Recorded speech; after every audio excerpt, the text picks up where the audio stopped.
Sesaat kemudian, banyak tokoh berpengaruh melihatnya dengan jelas dan berseru kaget, tripod ini dulunya adalah penjaga Gunung Yuksu. Kemudian, tripod ini jatuh ke tangan Sekte Qing dan dikuasai oleh Chen Qingyuan.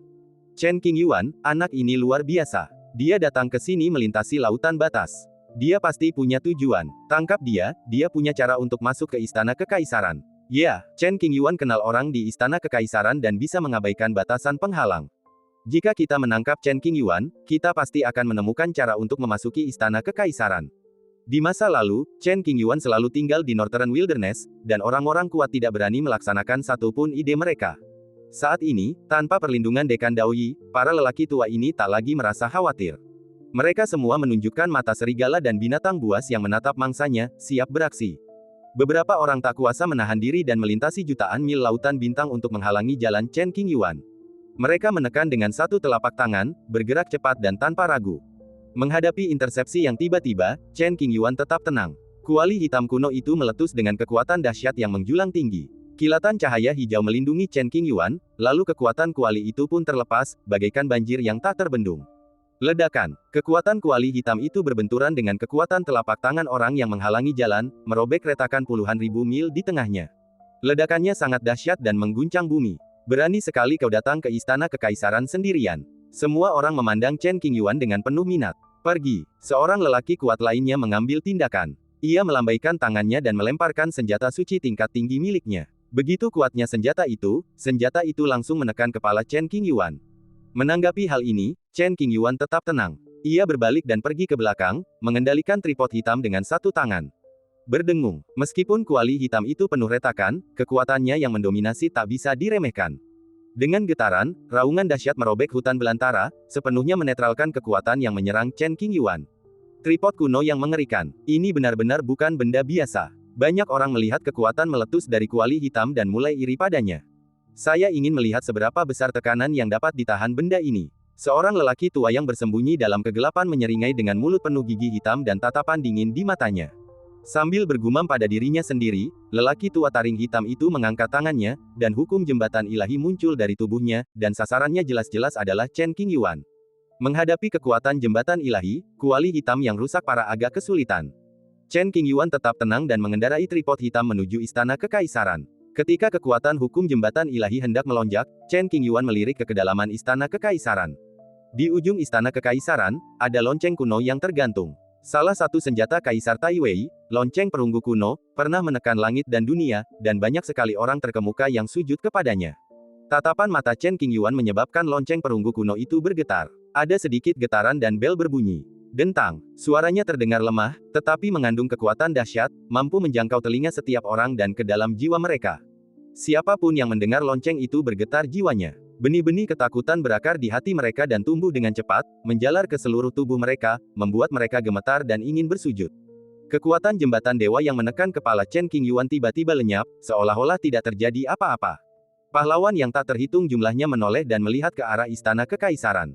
Kabut tebal yang menyelimuti istana segera menghilang. Dengan mata telanjang, tampaklah lonceng kuno itu menjulang ke udara, melayang di atas 9 langit, memandang angkasa luas. Lonceng perunggu kuno, yang ditutupi dengan jejak waktu, bergetar sedikit, menghilangkan beberapa faktor yang tidak menguntungkan bagi Chen Qingyuan. Jalan lebar menuju surga datang dari istana kekaisaran dan mendarat di kaki Chen Qingyuan. Dari awal hingga akhir, Chen Qingyuan mempertahankan ekspresi tenang dan kalem, sedingin es, kemeja birunya berkibar pelan tertiup angin, menimbulkan suara mendesis. Aku di sini, dan prajurit kekaisaran ada di sini untuk menyambutku. Sekalipun Anda berada dalam kondisi melampaui kesengsaraan, Anda masih dapat mengabaikan para pahlawan dunia dan berdiri dengan bangga. Baik itu Mahayana maupun Shen Xiao. Jangan pertimbangkan itu sama sekali. 300.000 tahun yang lalu, ia berdiskusi tentang Dao dengan sisa-sisa Kaisar Taiwei, menjelajahi jalan menuju sisi lain. Ia juga mempelajari prinsip-prinsip para kaisar semu yang tak terhitung jumlahnya dan menyadari cara untuk menentang surga. Hari ini, saya mencari jalan yang telah saya lalui di masa lalu, membuka jalan bagi pertempuran lain di masa depan. Kali ini, kita hanya bisa berhasil, tidak gagal. Dalam kekalahan, jembatan ilahi runtuh dan jalan pun runtuh. Segalanya akan hancur, dan zaman kegelapan yang ekstrim akan melanda dunia. Segala macam pikiran rumit memenuhi benak Chen Qingyuan, membuatnya merasakan tekanan luar biasa setiap saat. Terkadang ia merasakan sakit di sekujur tubuhnya, seolah-olah tubuhnya akan meledak. Banyak sekali orang yang menatap pemandangan ini, terdiam dan tercengang. Jalan menuju istana kekaisaran ada di depan Anda. Akan tetapi, semua orang tidak dapat bergerak, semuanya terkejut oleh tekanan mengerikan dari lonceng perunggu kuno tersebut. Hanya Chen Qingyuan yang berjalan santai di taman, seakan berjalan di tanah datar, tidak terpengaruh sedikit pun.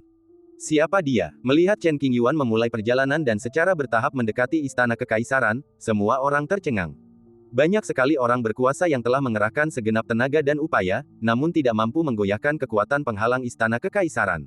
Namun, Chen Qingyuan tidak melakukan apapun dan membuka penghalang istana kekaisaran, dan bahkan prajurit kekaisaran Taiwei datang menyambutnya dengan sopan. Sulit dipercaya, dunia tercengang. Mereka belum pernah sekaget ini seumur hidup mereka. Terutama para kultivator dari klan kuno abadi di Tanah Lama, yang telah akrab dengan buku-buku sejarah sejak kecil, menganggap Kaisar Taiwei sebagai kaisar paling menakutkan dalam jutaan tahun, tak tertandingi oleh siapapun.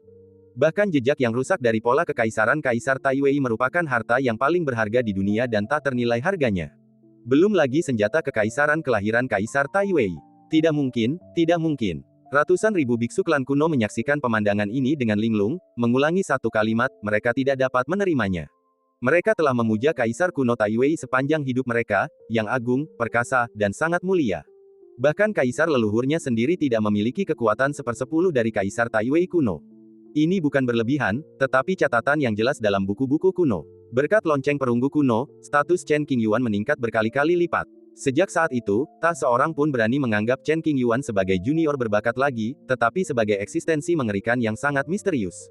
Siapa dia? Kenapa para prajurit kekaisaran datang menyambutnya? Di suatu sudut kehampaan, Ying Jiuye, sang patriark muda dari klan kekaisaran Guiyan, berpakaian hitam, bibirnya pucat, pupil matanya terus-menerus bergetar, ia hampir tidak bisa tetap tenang, dan ia sebodoh sepotong kayu. Beberapa tahun yang lalu, Ying Jiuye pernah pergi ke Northern Wastelen untuk melawan Chen Qingyuan. Sayangnya, Chen Qingyuan sedang menyendiri saat itu, sehingga mereka tidak dapat bertemu. Tak lama kemudian, Ying Jiuye mengetahui bahwa Ye Jinyu, kepala keluarga muda dari klan kuno Huoling, yang memiliki kekuatan serupa dengannya, telah dikalahkan oleh Chen Qingyuan. Saat itu, Ying Jiuye merasakan emosi yang campur aduk dan diam-diam memutuskan untuk bekerja keras memperbaiki rantainya dan melenyapkan para pahlawan saat itu. Sekarang, kita akhirnya bisa melihat Chen Qingyuan yang terkenal. Aku tidak menyangka akan terjadi seperti ini. Ia, Chen Qingyuan, berada tinggi di atas, setelah menyeberangi lautan, mengabaikan para penguasa zaman itu. Begitu ia muncul, pasukan kekaisaran menyambutnya, menghujaninya dengan cahaya terang, menunjukkan kewibawaannya. Ying Jiuye berada di bawah, menatap ke atas dengan ketakutan di matanya, seakan-akan ia sedang menatap gunung yang tidak dapat ia daki hingga puncaknya bahkan jika ia menghabiskan seluruh hidupnya untuk mencobanya. Sejak awal, keduanya tidak berada pada level yang sama. Pikiran Ying Jiuye mulai berubah. Ia membuka mulutnya sedikit, menatap punggung Chen Qingyuan dari kejauhan, dan entah kenapa merasakan kesedihan yang tak terlukiskan. Anda menganggapnya sebagai saingan terkuat Anda, tetapi dia tidak pernah menganggap Anda serius dan bahkan tidak tahu siapa Anda. Ada banyak orang yang suasana hatinya serumit Ying Jiuye. Chen Qingyuan, banyak monster top dari klan kuno abadi telah lama mendengar reputasi Chen Qingyuan, tetapi tidak pernah memiliki kesempatan untuk bertemu dan bersaing dengannya. Chen Qingyuan tiba-tiba muncul hari ini, dan saya tidak menyangka akan seperti ini. Aku merasa getir di dalam, seperti ada yang mengganjal di tenggorokanku. Penampilan dan pikiran orang lain tidak ada hubungannya dengan Chen Qingyuan. Melangkah selangkah demi selangkah, ia mencapai penghalang istana kekaisaran. Dia melangkah maju dan secara resmi memasuki istana kekaisaran. Pemandangan ini telah disaksikan oleh banyak orang dan tidak mungkin salah sedikit pun. Setelah Chen Qingyuan masuk, lonceng perunggu kuno menyingkirkan tekanan mengerikan dari hukum alam. Merayu, kekuatannya pun menghilang, dan kabut tebal berkumpul lagi, mengelilingi istana kekaisaran dan menghalangi para pendeta dari luar untuk melihat apapun yang ada di dalam. Tanpa tekanan dari tentara kekaisaran, mereka yang kuat akhirnya bisa bernapas lega. Aku menyadarinya kemudian dan pakaianku basah oleh keringat dingin. Perasaan tidak berdaya itu terlalu menyesakan. Mungkin itu pilihan yang bagus bagi Ye Yu untuk mengikutinya. Beberapa tetua dari klan kuno Roh Api hadir di tempat kejadian, dan mereka tak bisa berhenti memikirkan Ye Yu, tenggorokan mereka bergulung-gulung dan bergumam sendiri. Bahkan ada sedikit rasa iri dan antisipasi di mata mereka. Tidak semua orang dapat bertemu dengan makhluk misterius dengan kemungkinan tak terbatas. Peristiwa hari ini pasti akan mengguncang langit dan seisi dunia. Informasi apapun mengenai Chen Qingyuan sangatlah penting dan tidak boleh diabaikan. Selidiki semua pengalaman masa lalu Chen Qingyuan. Dia bisa membangunkan para prajurit kekaisaran dan menyapa mereka dengan hormat. Dia pasti punya hubungan dengan Kaisar Taiwei. Orang-orang dari semua pihak menjadi gila, menghabiskan segala macam tenaga dan sumber daya keuangan, dan menggunakan segala cara untuk mencari tahu situasi Chen Qingyuan. Chen Qingyuan tidak tertarik dengan tindakan dunia. Setelah memasuki istana kekaisaran, dia segera memasuki bagian dalam istana. Sambil memperhatikan lonceng perunggu kuno itu dengan saksama, dia perlahan mengulurkan tangan kanannya dan menyentuhnya dengan lembut. Berdengung, lonceng kuno bergetar lembut untuk mengungkapkan niat baik. Demi melindungi garis keturunan Tai Wei, ia memicu perang hukuman surgawi dan mengalami kerusakan. Lonceng perunggu kuno sebagian besar telah diperbaiki sebelum dapat dibangkitkan. Saya ingin tinggal di sini lebih lama lagi, tolong. Chen Qingyuan menjelaskan tujuannya. Merayu. Zhong Ming menyatakan persetujuannya. Tidak ada jejak Huang Xingyan di sini. Setelah berbincang singkat dengan lonceng perunggu kuno, saya mengetahui bahwa Huang Xingyan telah mengasingkan diri selama lebih dari 20 hari, dan tidak ada tanda-tanda ia akan keluar. Ini pasti saat yang kritis. Duduk di tanah, Chen Qingyuan memandangi bangunan-bangunan kuno, dengan asap mengepul di sampingnya. Suasananya tak ubahnya negeri dongeng, indah dan penuh mimpi. Bagaimana mungkin pemandangan seperti itu ada di dunia manusia? Zeng, tombak perak muncul dan melayang di depan Chen Qingyuan. Dia membelainya lembut, merasakan retakan kasar pada badan senjata itu, matanya sedikit bergetar, mungkin karena sakit hati. Setelah sekian lama, Chen Qingyuan perlahan menutup matanya, mungkin untuk mengistirahatkan pikirannya, atau mungkin untuk dengan hati-hati merasakan setiap jejak pola kekaisaran di istana kekaisaran, mencari kesempatan untuk membuat kemajuan lebih lanjut setelah memperbaiki tombak perak. Di dalam istana kekaisaran benar-benar sunyi dan tidak ada yang perlu khawatir diganggu oleh siapapun. Apapun yang terjadi di luar, itu tidak akan memengaruhi jalan Chen Qingyuan menuju pencerahan. Kapan Chen Qingyuan akan keluar, belum dapat dipastikan. Di dunia luar, berita tentang Chen Qingyuan memasuki istana kekaisaran mulai menyebar ke seluruh dunia. Meskipun awalnya dia terkejut saat masuk, hal itu dapat dimengerti karena dia memiliki garis keturunan Tai Wei yang membimbingnya. Kali ini, prajurit kekaisaran melepaskan kekuatan tertinggi mereka dan mengambil inisiatif untuk membuka jalan untuk menemui mereka, yang memiliki arti yang sama sekali berbeda. Seseorang berkata, mungkinkah Chen Qingyuan, seperti Huang Xingyan, memiliki garis keturunan Kaisar Tai Wei Agung? Sejujurnya, kemungkinan ini cukup tinggi. Ada pula yang berkata, Chen Qingyuan mewarisi warisan Kaisar Tai Wei, sehingga ia mampu mengendalikan senjata-senjata kekaisaran. Spekulasi ini berdasar dan banyak orang mempercayainya. Rumor yang lebih keterlaluan, mungkinkah Chen Qingyuan adalah reinkarnasi Kaisar Agung? Pernyataan yang dilebih-lebihkan tersebut membuat banyak pendeta ketakutan dan gemetar ketakutan. Terutama pasukan yang telah menyinggung Chen Qingyuan, terjadi keributan di dalam kelompok, dan para petinggi sangat ketakutan hingga wajah mereka menjadi pucat, dan mereka tidak dapat pulih selama beberapa bulan.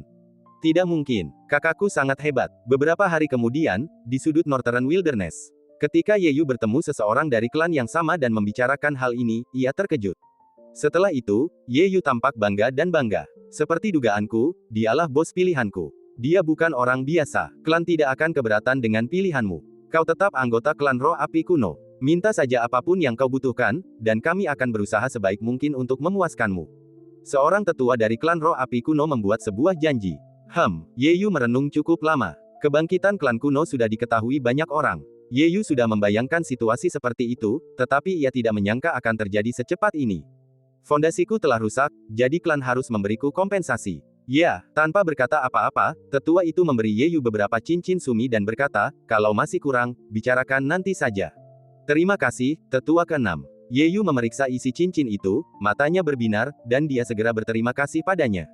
Dengan darah klan Roh Api yang mengalir di tubuhnya, bahkan jika Ye Yu tidak senang dengan kejadian sebelumnya, mustahil baginya untuk meninggalkan klan, jadi dia harus meminta lebih banyak manfaat.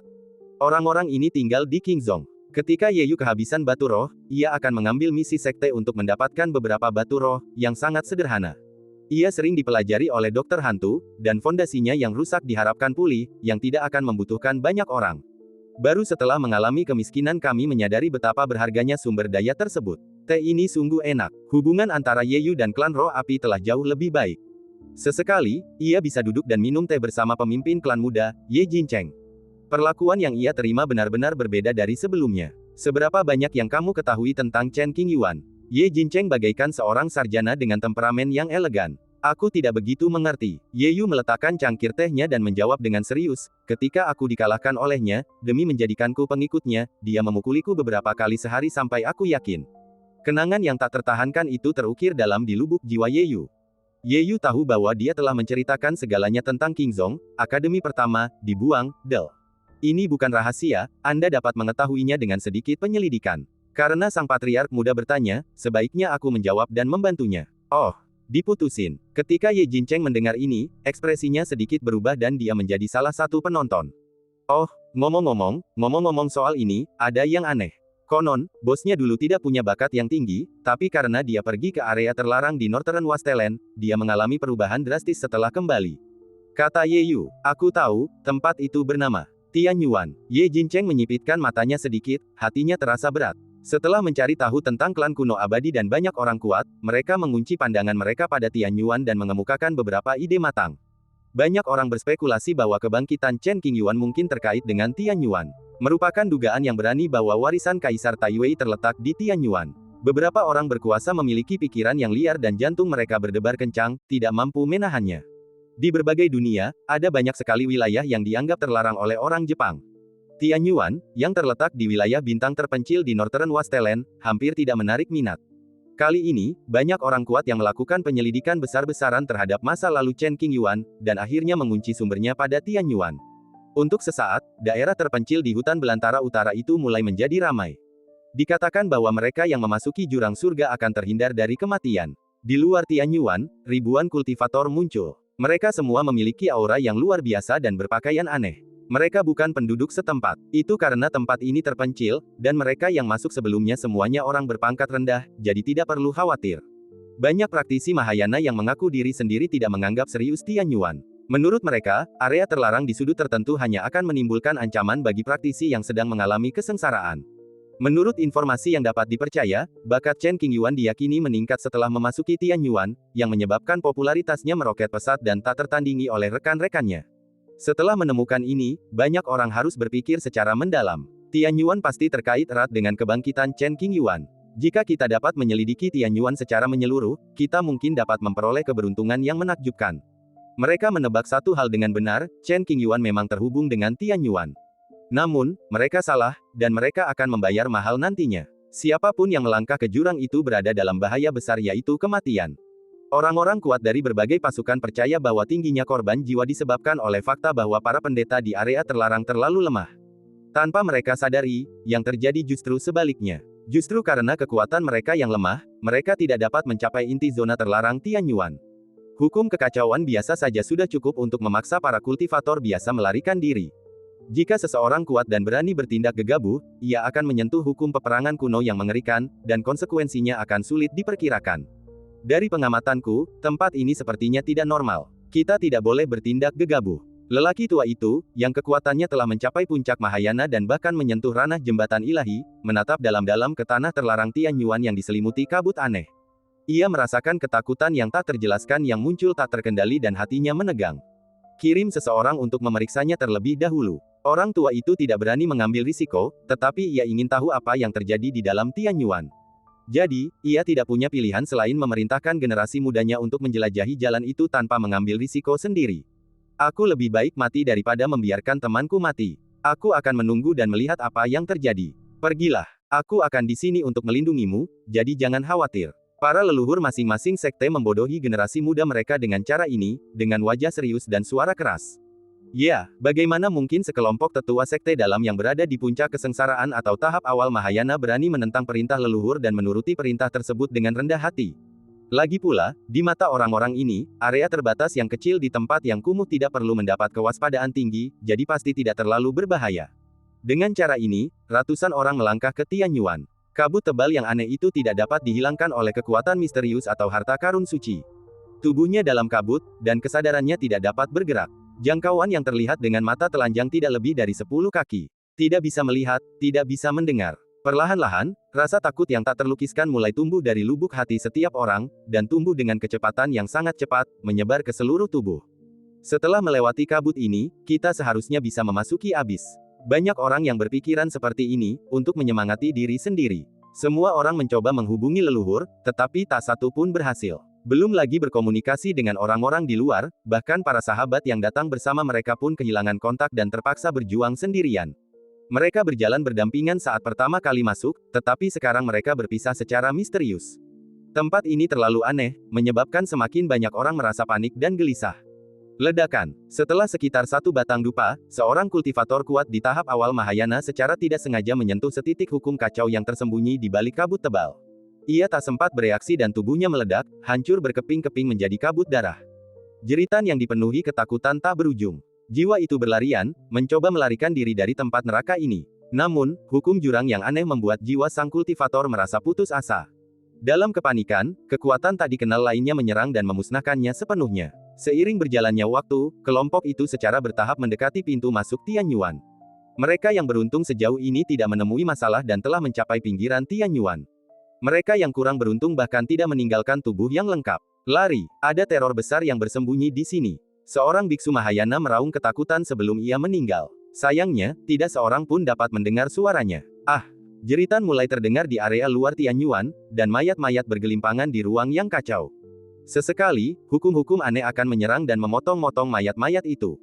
Leluhur, leluhur, setelah mengalami masalah, banyak orang menaruh harapan pada para tetua, mengeluarkan batu giok pemancar suara, dan berseru berulang kali. Namun, batu giok itu redup dan tidak ada respons. Hanya dalam 3 hari, lebih dari 400 orang kuat yang berada di tahap kesengsaraan dan Mahayana awal masuk, dan semuanya meninggal. Tak seorang pun berhasil keluar hidup-hidup. Kekuatan mereka jauh melampaui para kultivator lokal. Mereka menyerbu tanpa ampun dan segera bersentuhan dengan hukum abis yang kacau. Mereka tak punya kesempatan untuk kembali dengan cara yang sama. Semua mati. Di luar, sekelompok orang menantikan kabar baik. Ketika orang pertama meninggal, semua orang merasakan sedikit kecemasan, tetapi mereka mengira itu adalah kecelakaan dan belum menyadari keseriusan situasi tersebut. Semakin banyak orang yang tewas, para pria kuat dari berbagai ras menyadari kengerian Tianyuan. Ekspresi mereka mulai berubah, dan secerca ketakutan muncul di mata mereka, yang tak terelakkan.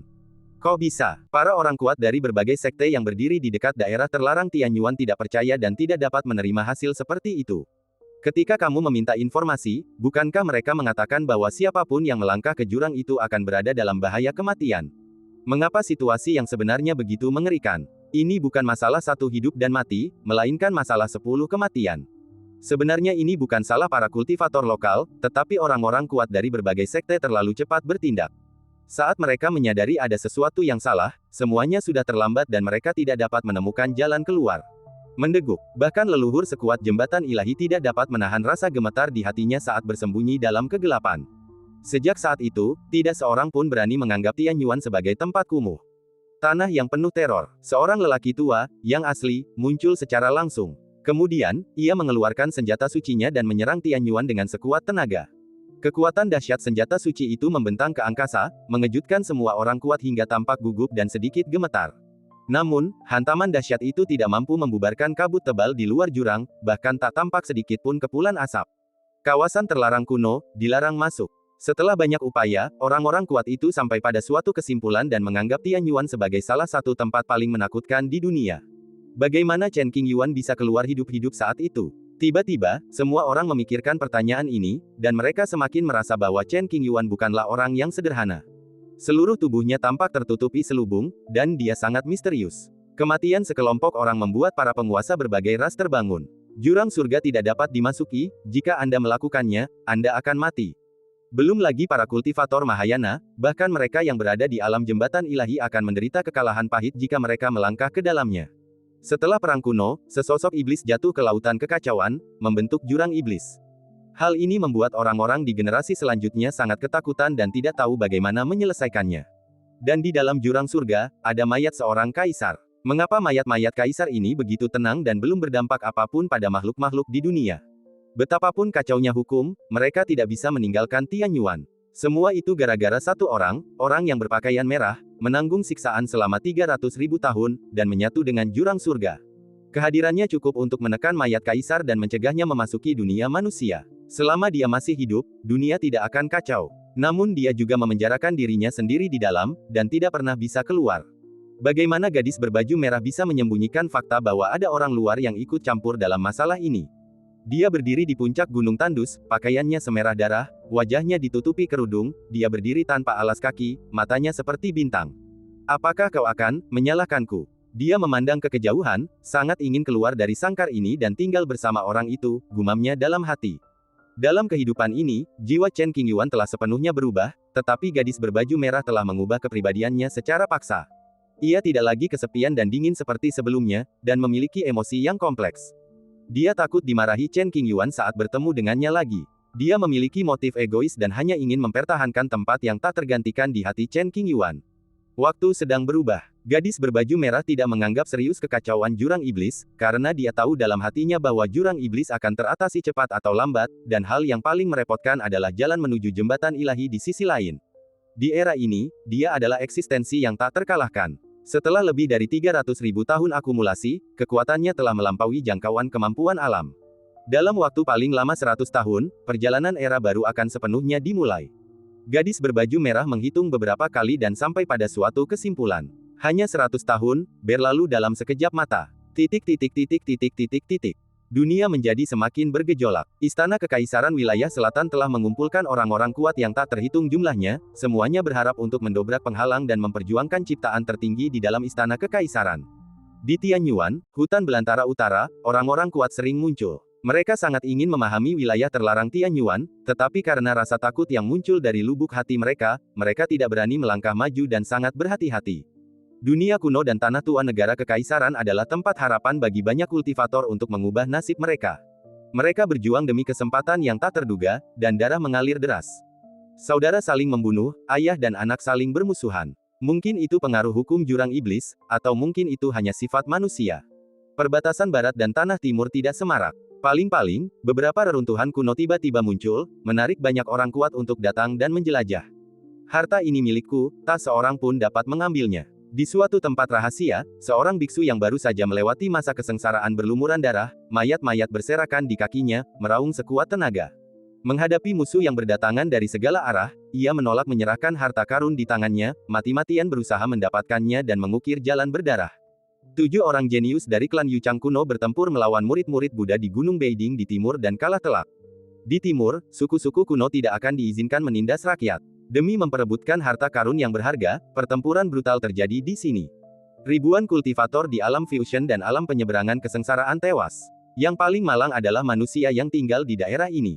Murid Buddha itu murka dan langsung melancarkan 10 pukulan, melumpuhkan ketujuh jenius klan kuno Yuchang yang telah memicu kerusuhan. Jika mereka tidak dilindungi oleh harta karun paling berharga milik klan kuno, kemungkinan besar mereka akan binasa. Dalam pertempuran ini, nama Sang Buddha sekali lagi sangat terguncang, dan banyak sekali orang yang merasa khawatir. Para jenius yang menginjakkan kaki di timur, setelah belajar dari pengalaman masa lalu, akan menghindari tempat-tempat di mana makhluk-makhluk biasa hidup saat berperang, agar tidak membuat murid-murid Buddha tidak senang dan mendatangkan masalah bagi diri mereka sendiri. 19 iblis kuat menyerang Sekte Kongxiang tanpa peringatan. Lebih dari 70.000 anggota seluruh sekte terbunuh dalam semalam. Kekuatan kelas 1 di suatu wilayah bintang di perbatasan barat, yang telah diwariskan selama hampir 80.000 tahun, dihancurkan. Para petinggi klan kuno Yuking mengetahui perasaan Huo Rengsuan dan menjadi sangat marah. Setelah diselidiki, ternyata masalah ini berkaitan dengan Lu Nanxian dari Sekte Konfusianisme. Suatu hari, beberapa tetua klan kuno Yuking menyadari bahwa perilaku Huo Rengsuan agak aneh, dan jelas berbeda dari sebelumnya. Dengan sedikit hipnosis, mereka mengetahui apa yang dipikirkan Huo Rengsuan. Meskipun Huo Rengsuan adalah iblis inti dari klan kuno Yuking, ia mengalami penghinaan di masa kecilnya. Ibunya adalah seorang budak klan kuno, dan ayahnya adalah seorang tetua.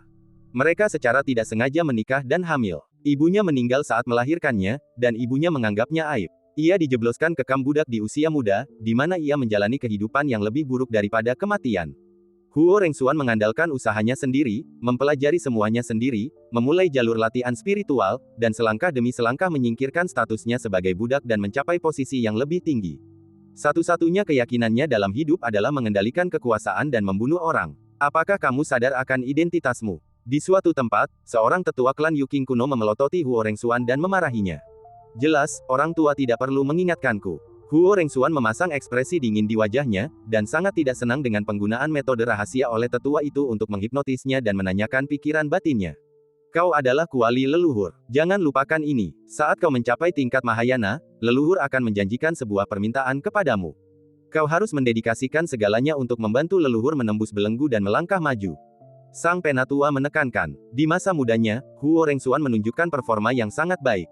Setelah diuji oleh para petinggi klan kuno, terungkap bahwa bakatnya adalah fisik Suanyin yang sangat langka. Tungku dan kuali terbaik digunakan untuk membuat gaun pengantin bagi orang lain. Kecuali Huo Rengsuan dapat menyapu bersih semuanya, dia ditakdirkan untuk menjadi sasaran beberapa orang kuat. Dia keluar untuk menimba pengalaman, memperoleh persetujuan leluhur tua, dan menggunakan metode rahasia untuk menyembunyikan kondisi fisiknya, sehingga sulit dilihat dunia. Biarkan tumbuh secepatnya sehingga dapat menjadi tungku yang bermutu. Dulu, Huo Rengsuan tidak peduli dengan hidup atau matinya sendiri. Selama ada kesempatan, ia akan berusaha sekuat tenaga untuk memanjat. Dia setuju untuk menjadi kuali bagi leluhur itu, dan jika saatnya tiba, dia akan menyeret hidupnya ke neraka bersamanya. Dia tidak pernah menyangka akan bertemu Runanxian dan merasakan kehangatan rumah untuk pertama kalinya. Saya melakukan segala sesuatunya dengan sewajarnya. Kenyataannya, entah Huo Rengsuan mau atau tidak, nasibnya sudah ditentukan sejak awal. Yang membuatnya merasa tidak nyaman adalah hatinya yang dingin menyimpan secercah kehangatan, yang seringkali menusuknya. Buatlah sebuah permohonan. Para tetua klan kuno Yuking tidak lagi membiarkan Huo Rengsuan bertindak sendiri dan terus mengawasinya. Selama leluhurnya dapat terus maju, klan kuno Yuking akan dapat memperoleh lebih banyak manfaat di masa sulit dan makmur selamanya. Dalam sekejap mata, 30 tahun telah berlalu. Retakan di penghalang demonik abis telah menjadi lebih besar. Banyak tempat di dunia berubah menjadi tanah iblis, dan awan hitam tebal menutupi langit, membuatnya sangat menyesakan. Selain itu, klan kuno abadi di kedalaman tanah leluhur sedang berusaha sekuat tenaga untuk membangun jalan baru menuju dunia luar. Diharapkan jalan tersebut akan berhasil dalam waktu dekat, memungkinkan beberapa penguasa jembatan ilahi untuk memasuki dunia. Segel jurang iblis akan runtuh sepenuhnya. Banyak petani di negara kekaisaran dilanda kepanikan dan keputusasaan. Kini, tempat-tempat suci dan agama-agama kuno di mana-mana tidak bisa lagi tinggal diam dan mulai berdiskusi tentang cara menyelesaikan masalah tersebut. Ada banyak kesempatan di masa lalu untuk memperkuat segel jurang iblis. Bukan berarti masalah ini bisa diselesaikan sepenuhnya, tetapi setidaknya bisa memperpanjang waktu dan tidak terlalu mendesak. Kini, jurang iblis dapat meletus kapan saja, dan kekuatannya yang mengerikan akan mendatangkan malapetaka di surga dan seluruh dunia. Kepentingan mereka sendiri akan terpengaruh, dan tempat-tempat suci ini akhirnya akan menanganinya dengan serius. Sayangnya, sudah terlambat. Formasi konvergensi 9 bintang yang diusulkan saat itu jelas merupakan ide yang bagus. Namun, kekuatan-kekuatan teratas lebih pelit daripada satu sama lain, mengirimkan 2 atau 3 orang sebagai pertunjukan untuk menyingkirkan mereka, karena khawatir hal itu akan merusak fondasi mereka sendiri. Seharusnya lebih aman pergi ke wilayah selatan. Kehadiran Istana Kekaisaran Taiwei di wilayah selatan sangat menghalangi kekuatan hukum jurang iblis. Banyak orang memiliki gagasan ini, tetapi mereka ragu-ragu dan bimbang. Lagi pula, mengambil alih wilayah selatan berarti melepaskan bisnis keluarga yang telah diwariskan turun-temurun, sesuatu yang enggan ia lakukan. Mana yang lebih penting, nyawa atau warisan? Menghadapi ancaman Demon Abyss, kebanyakan orang memilih untuk bertahan hidup dan menuju wilayah selatan seperti orang gila. Gerbang klan iblis terbuka. Suatu hari, alam iblis dibebaskan dari batasan-batasannya, yang menandakan bahwa mereka yang tinggal di alam iblis tengah bersiap untuk menyerbu dunia dan merampas sumber daya. Hanya dalam beberapa hari saja, situasi dunia telah mengalami perubahan yang mengguncang bumi. Kepentingan banyak pasukan terpengaruh, dan mereka terpaksa menyerahkan area sumber daya satu demi satu. Akhirnya, mereka meringkuk di sudut, mengaktifkan formasi perlindungan sekte, dan bertahan hidup. Nenek moyang tebing Wuyu tersesat, menyebabkan kekacauan internal dan banyak korban jiwa. Pasukan utama di negara kekaisaran menderita kerusakan parah. Beberapa bulan kemudian, banyak kultivator jahat dan kultivator iblis memanfaatkan situasi ini. Para pria melahap darah dan esensinya, sementara para wanita memanfaatkannya untuk memurnikan kuali. Wu Qiuya segera mencari bantuan dari pasukan sahabat dan menjanjikan keuntungan besar. Pada saat bala bantuan tiba, tebing Wuyi penuh dengan lubang, dengan hampir setengah dari anggota senior tewas, dan jumlah pengikut yang terbunuh mencapai 50.000, sekitar sepertiga dari total. Mayat menumpuk seperti gunung dan darah mengalir seperti sungai. Fondasinya rusak parah, leluhur dan iblis saling membunuh, dan kedua belah pihak menderita kerugian. Setelah perang, sang leluhur meninggal, harta paling berharga milik klan rusak, dan sebagian besar sumber daya dalam perbendaharaan dijarah. Pada titik ini, Wu Yiya tidak dapat lagi mempertahankan posisinya sebagai kekuatan utama, dan masa depannya mengkhawatirkan. Kaisar telah datang ke medan perang. Jangan berlama-lama di sini. Cepat pergi. Beberapa kekuatan yang tidak memiliki fondasi yang memadai, setelah menyaksikan satu demi satu tragedi, memutuskan untuk melarikan diri. Wilayah selatan, tanah timur, dan tempat-tempat lain jelas lebih baik daripada tinggal di negara kekaisaran.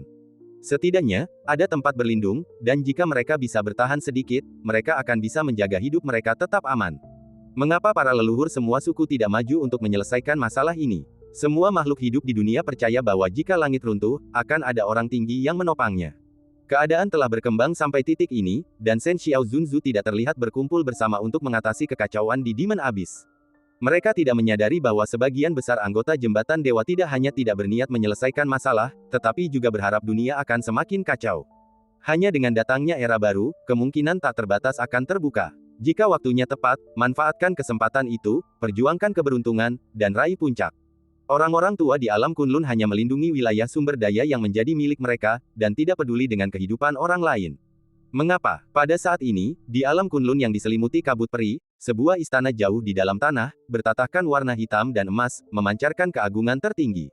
Pintu istana tertutup rapat, dan setiap sudut diukir dengan pola-pola kuno, yang tidak jelas dan sulit dipahami, muncul dan menghilang dari waktu ke waktu.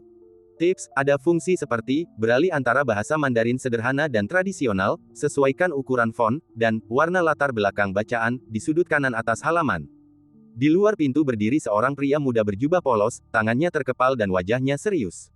Guru, mengapa? Jiang Liuqi berdiri tegak, matanya penuh kebingungan dan pertanyaan. Dia datang ke sini dan memohon semua tetua untuk turun tangan, menekan kejahatan dan menstabilkan situasi. Akan tetapi semua orang tua itu menolak dan menggelengkan kepala dalam diam. Ini adalah era yang belum pernah terjadi sebelumnya, penuh ketidakpastian. Jika kita ingin mencapai puncak, kita harus menunggu. Makhluk yang tinggal di dalam istana kuno ini tak lain adalah penguasa alam Kunlun, Jiang Xuanyi. Ia tak muncul, tetapi suaranya terdengar. Jika kita menunggu lebih lama lagi, saya tidak tahu berapa banyak orang yang akan mati. Jiang Liuyi tidak merasa dirinya orang yang baik hati. Tangannya berlumuran darah yang tak terhitung jumlahnya, tetapi dia jelas bukan orang jahat.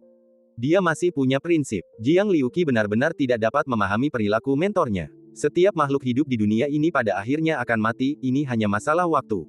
Ini adalah malapetaka di masa sulit, dan mereka yang tidak bisa menghindarinya ditakdirkan untuk mati. Jiang Xuanyi mengirim pesan suara lagi. Tindakan sederhanamu bisa menyelamatkan miliaran nyawa, dan itu tidak akan memengaruhi rencanamu.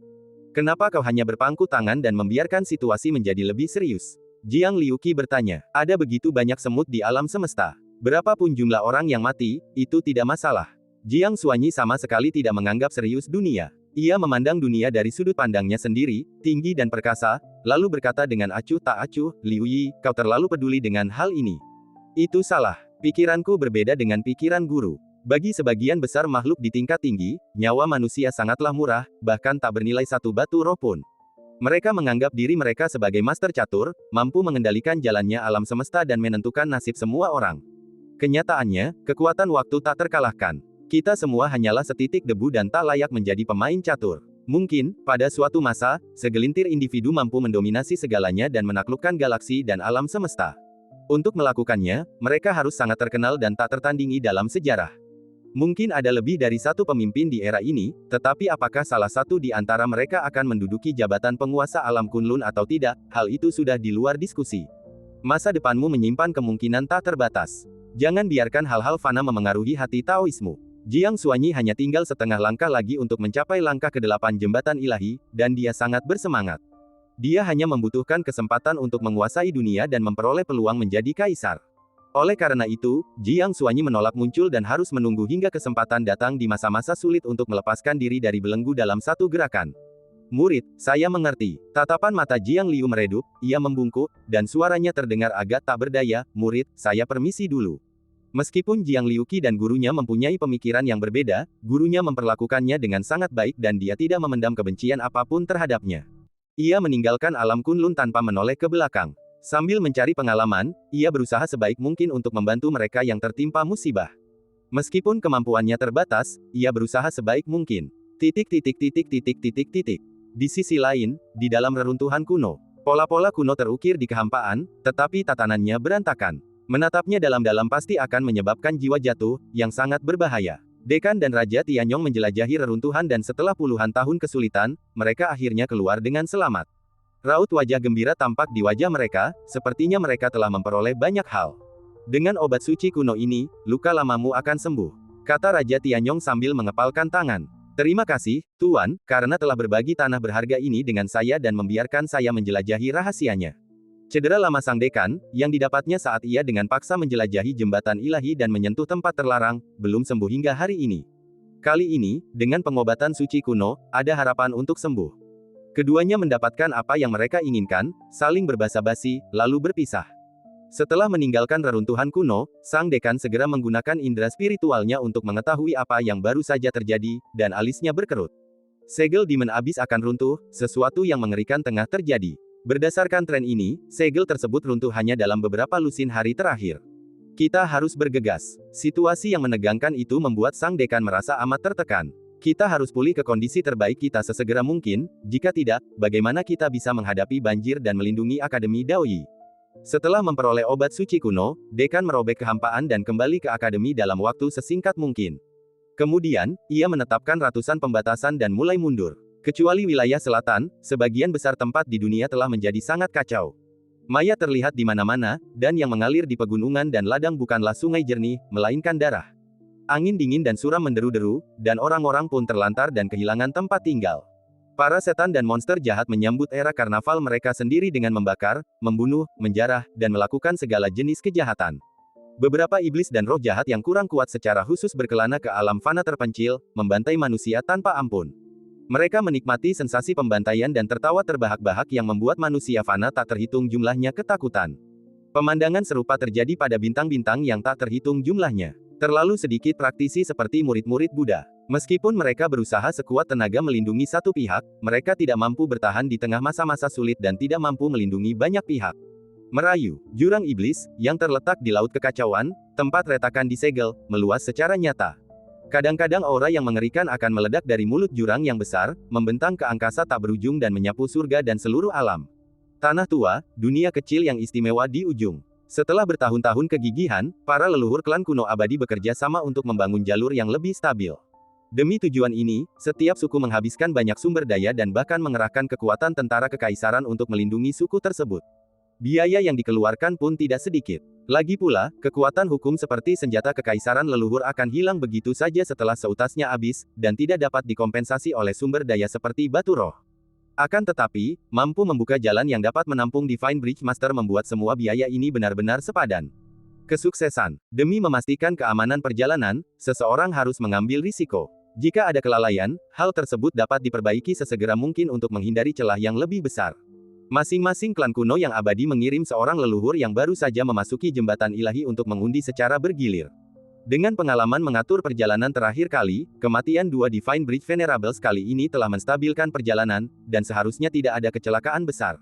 Bagi setiap klan kuno yang abadi, jumlah orang yang baru saja melangkah ke jembatan ilahi mungkin tidak sebanyak ternak, tetapi tetap saja jumlahnya puluhan, jadi tidak perlu terlalu patah hati.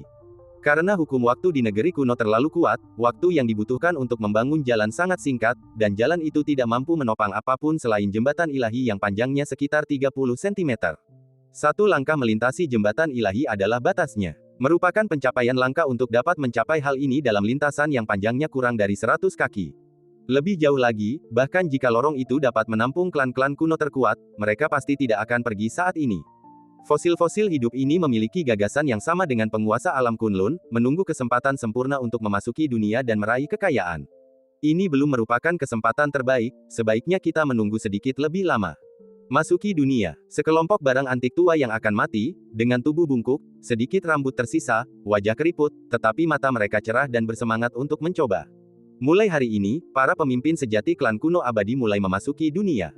Hal ini membuat dunia yang kacau saat ini menjadi lebih bergejolak, dan saya bertanya-tanya seperti apa masa depan nantinya.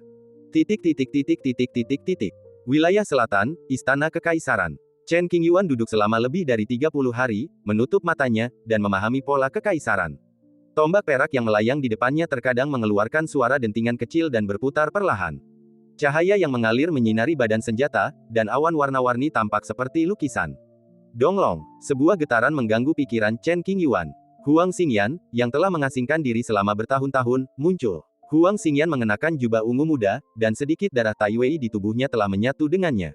Ia memiliki temperamen yang luar biasa dan tampak mulia serta misterius. Huang Xingyan terkejut sekaligus gembira saat menyadari bahwa Chen Qingyuan benar-benar datang ke istana kekaisaran, dan bergegas menghampiri. Kakak Chen, berjalan dan berteriak. Chen Qingyuan perlahan membuka matanya, menusukkan tombak perak ke tubuhnya, menatap Huang Xingyan yang berjalan ke arahnya, menekan pikirannya yang rumit, memaksakan senyum, dan mengangguk. Bagaimana kamu bisa masuk? Setelah Huang Xingyan terkejut, dia berkata dengan heran. Chen Qingyuan tetap diam dan menoleh ke arah lonceng perunggu kuno yang tak jauh darinya. Oh, Huang Xingyan mengerti. Prajurit kekaisaran yang berbicara. Itulah sebabnya, kebijaksanaan spiritual lonceng perunggu kuno memiliki hubungan dengan Chen Qingyuan. Kebijaksanaan spiritualnya terletak di sudut tanah tua, dan dibawa keluar oleh Chen Qingyuan sebelum lonceng itu dapat kembali ke tubuhnya. Kakak Chen, kamu tampaknya telah berubah. Huang Xingyan jelas bisa merasakannya, alisnya sedikit berkerut, matanya dipenuhi kekhawatiran. Ada sesuatu yang mengganggu pikiranku. Setelah merenung sejenak, Chen Qingyuan berkata dengan suara serak. Apapun masalahmu, kalau aku bisa membantumu, beritahu saja aku. Huang Xingyan tahu betul bahwa jika bukan karena bantuan Chen Qingyuan, ia pasti sudah lama mati. Sekalipun ia adalah keturunan Kaisar Agung, ia tak akan bisa melarikan diri.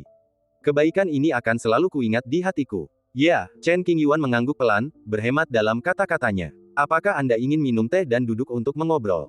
Huang Xingyan mengundang. Oke, Chen Qingyuan mengangguk. Mereka benar-benar ingin membicarakan sesuatu yang serius. Pemandangan berubah, dan mereka berdua duduk di kuil kuno, menyeduh teh dan duduk berhadapan. Huang Xingyan bertanya tentang beberapa hal yang terjadi di luar dan sangat ingin tahu tentangnya. Chen Qingyuan berusaha sebaik-baiknya untuk menjawab pertanyaan yang dia bisa. Setelah itu, Chen Qingyuan mengajukan pertanyaan, apakah ada emas abadi atau batu permata di Istana Kekaisaran? Memperbaiki senjata perak memerlukan sejumlah besar bahan-bahan terbaik. Seharusnya ada di sana. Huang Xingyan tahu banyak tentang Istana Kekaisaran. Setelah mengingatnya, ia berkata dengan serius, aku akan mengantarmu ke sana untuk mengambilnya. Terima kasih. Chen Qingyuan berterima kasih padanya. Saudara Chen, Anda terlalu sopan. Tidak perlu ada masalah seperti ini di antara kita. Huang Xingyan bergumam dalam hati, kakak Chen hari ini benar-benar berbeda dari sebelumnya, seperti orang yang benar-benar berbeda. Setelah minum 2 cangkir teh, Huang Xingyan memimpin jalan dan berjalan menuju perbendaharaan.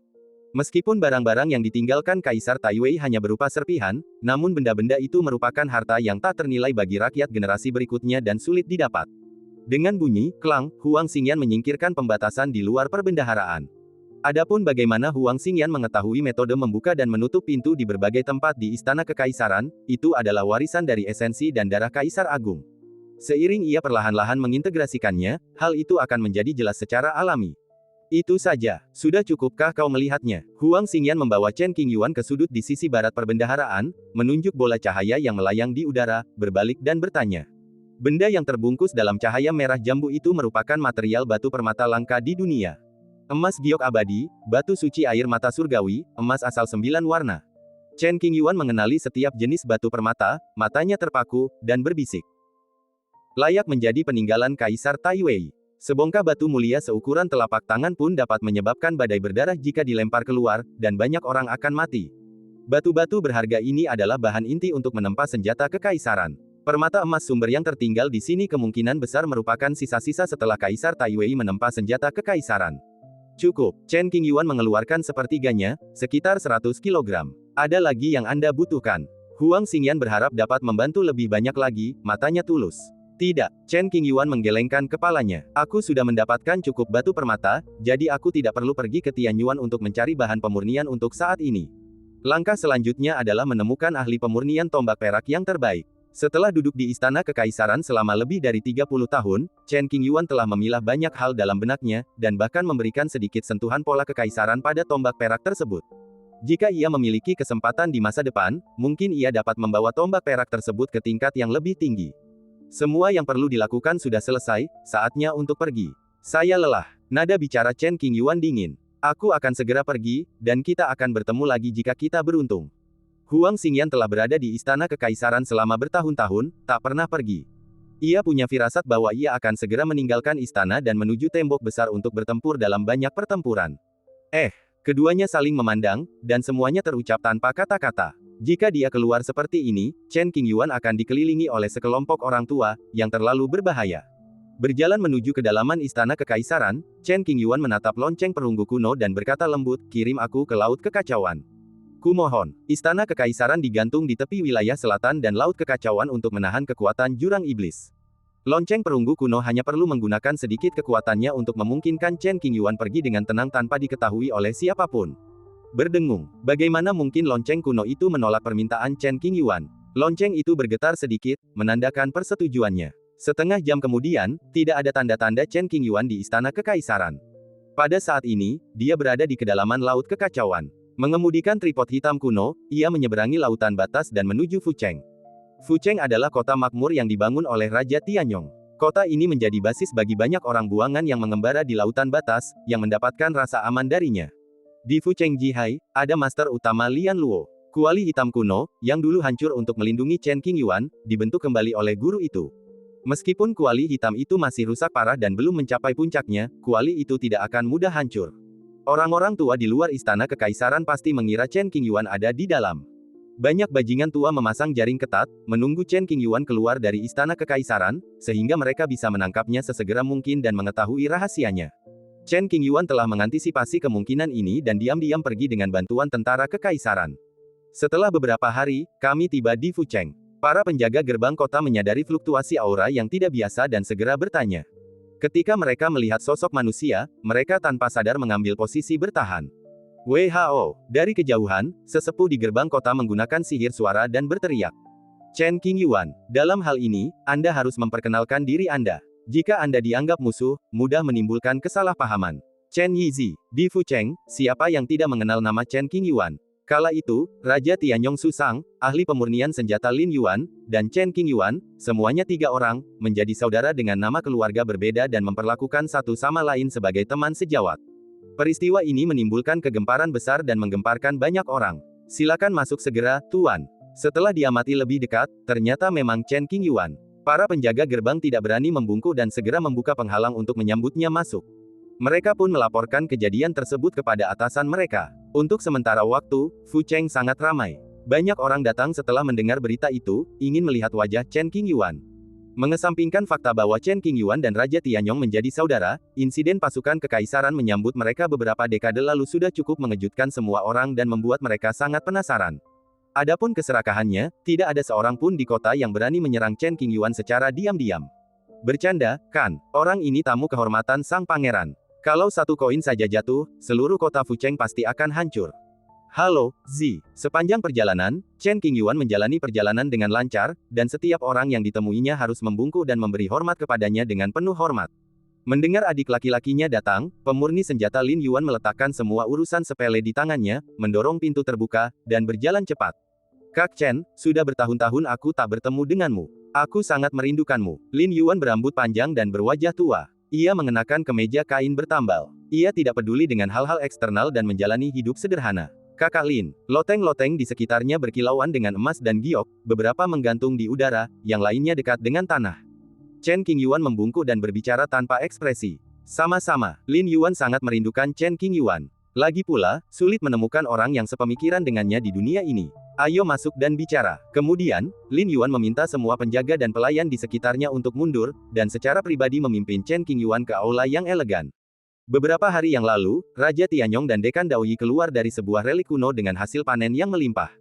Saat ini mereka sedang menyendiri dan tidak memperhatikan apapun yang terjadi di luar. Di paviliun yang elegan, dupa bertebaran di udara dan asap mengepul. Meja dan kursi yang indah, dekorasi yang sempurna. Lin Yuan menuangkan 2 cangkir teh, wajahnya penuh senyum dan tatapan ramah. Saudaraku, aku lihat kau menyembunyikan sesuatu di pikiranmu. Apa kau dalam masalah? Apa kau butuh bantuanku? Kata-kata ini bukan sekadar formalitas, Lin Yuan tulus. Melihatnya seperti ini, jelas bahwa jika Chen Qingyuan mengatakan satu kata saja, dia akan melakukan yang terbaik untuk membantu, tanpa mengabaikan tanggung jawabnya. Saya baik-baik saja. Terima kasih atas perhatianmu, saudaraku. Chen Qingyuan mengucapkan terima kasih dengan dingin, lalu menjelaskan tujuannya, saya datang ke sini untuk meminta saudara Lin memperbaiki senjata itu. Saudaraku, jika kau memintaku, aku akan melakukannya bahkan jika itu mengorbankan nyawaku. Lin Yuan berkata sambil tersenyum, senjata apa? Apakah kuali hitam itu rusak lagi? Terakhir kali, aku sudah memberitahumu tentang tombak perak itu. Waktu itu kau bilang kalau ada kesempatan, kau berharap aku bisa membawanya kemari untuk kau lihat. Begitu dia selesai berbicara, Chen Qingyuan mengangkat tangannya dan melambaikan tangan. Zeng, sebuah tombak perak muncul dan melayang di depan kedua pria itu. Tiba-tiba, Lin Yuan tertegun. Dia menatap tombak perak itu, pikirannya kosong. Situasi yang tiba-tiba ini membuat Lin Yuan bingung. Ia membayangkan melihat tombak perak itu dengan mata kepalanya sendiri lebih dari sekali, tetapi ia tak pernah membayangkan akan seperti ini. Terlalu tak terduga, terlalu terburu-buru, dan ia sama sekali tidak siap. Senjata pamungkas nenek moyang kita. Senjata tertinggi yang tercatat dalam warisan leluhur dikatakan sebagai karya leluhur yang paling membanggakan, dan senjata kuasi kaisar lainnya jauh lebih rendah daripadanya. Kakak, tunggu sebentar, kamu harus duduk dan menunggu. Tak lama kemudian, Lin Yuan tiba-tiba berdiri dan menghilang dalam sekejap. Suaranya yang cemas menggema di seluruh penjuru Akot, takut Chen Qingyuan telah melarikan diri. Menatap kursi kosong di depannya, Chen Qingyuan tak menunjukkan emosi apapun. Ia tetap diam, menyesap teh, dan menunggu. Sekitar setengah jam kemudian, Lin Yuan akhirnya kembali. Lin Yuan menghabiskan setengah jam itu untuk bersantai. Pertama, untuk meredakan ketegangan batinnya dan mencoba menenangkan diri. Kedua, dia membakar dupa, mandi, berganti pakaian bersih, dan bertindak dengan hikmat. Ia mengenakan jubah ungu tua, sepasang sepatu kain yang disulam dengan pola-pola gelap, ikat pinggang ketat, dan jenggot serta rambutnya disisir rapi. Dengan ekspresi hikmat, dia berjalan menuju paviliun elegan dengan langkah berat, matanya tertuju pada tombak perak, penuh kekaguman dan kegembiraan. Hari ini aku telah melihat hasil karya leluhurku yang paling membanggakan, dan aku tidak menyesali apapun dalam hidup ini. Lin Yuan mendesah, jiwanya seakan tertancap tombak perak. Dia berjalan ke sisi tombak perak itu, mengulurkan tangannya yang gemetar, dan ingin menyentuhnya. Mungkin dia takut menodai tombak perak itu, jadi dia mengangkat tangannya di udara, tidak berani menyentuhnya. Mungkin saya khawatir ini adalah mimpi yang sangat nyata, dan saat disentuh, mimpi itu akan hancur. Tombak perak itu melayang di udara, warnanya kusam, dan badan tombaknya penuh retakan tebal. Beberapa bagiannya telah terlepas karena keausan kekuatan waktu, dan tombak itu bergelombang dan sangat kasar. Sulit untuk membayangkan seberapa besar tekanan yang harus ditanggung tombak perak itu hingga mampu bertahan sejauh ini tanpa runtuh. Senjata leluhur bukan hanya sekedar legenda. Lin Yuan menatap tajam, jantungnya bergetar, seluruh tubuhnya gemetar, tidak mampu mengendalikan diri. Berdasarkan catatan dalam kitab warisan, tombak perak ini tinggal selangkah lagi untuk menjadi senjata kekaisaran yang tiada taraf. Meskipun belum mencapai level senjata kekaisaran, ketika mencapai puncaknya, ia bahkan dapat bersaing langsung dengan senjata kekaisaran tanpa kalah, yang sangat mengerikan. Apakah kamu yakin itu bisa diperbaiki? Suara Chen Qingyuan memecah suasana hening dan menghentikan Lin Yuan memikirkannya. Lin Yuan menahan kegembiraannya, menarik napas dalam-dalam, berpikir lama, lalu berkata dengan sungguh-sungguh, saya tidak terlalu berbakat dan berpengetahuan, jadi saya khawatir akan sulit bagi saya untuk membuat senjata leluhur mencapai puncaknya. Kecuali saya dapat membuat kemajuan lebih lanjut di jalur senjata. Meskipun aku tidak memiliki kemampuan untuk memperbaikinya sepenuhnya, jika aku memiliki cukup emas abadi dan batu-batu berharga, aku seharusnya dapat memulihkan setengah dari kekuatan sucinya. Setelah jeda, Lin Yuan melanjutkan. Jarang sekali bisa memulihkan lebih dari setengahnya. Chen Qingyuan tidak menyangka Lin Yuan bisa memulihkan tombak perak itu sepenuhnya. Lagi pula, Lin Yuan tidak sebaik leluhurnya, dan masih jauh tertinggal. Namun, ngomong-ngomong, Lin Yuan berani membuat pernyataan berani bahwa ia mampu memperbaiki lebih dari setengah kekuatan tombak perak itu. Keahliannya dalam memperbaiki senjata jelas merupakan yang terbaik di dunia. Jangan lupa, tombak perak hampir menjadi senjata kekaisaran pada puncaknya. Dan itu bukan senjata kekaisaran biasa, tetapi objek tertinggi yang jauh melampaui banyak senjata kekaisaran. Sangat disayangkan Chen Qingyuan tidak mengambil langkah itu 300.000 tahun yang lalu, jika tidak tombak perak itu akan dibaptis dan berubah total. Artefak leluhur itu luar biasa. Material biasa tidak akan bisa berfungsi. Lin Yuan gembira sekaligus khawatir, aku harus memikirkan cara untuk meminta lelaki tua Susang itu menemukan beberapa batu mulia dan material berharga. Dengan suara, ding, Chen Qingyuan meletakkan cincin sumi kelas atas di atas meja, menyela gumaman Lin Yuan, ada cukup banyak material berharga di dalamnya. Lin Yuan tertegun. Ia menatap Chen Qingyuan, lalu menatap cincin Sumeru di atas meja.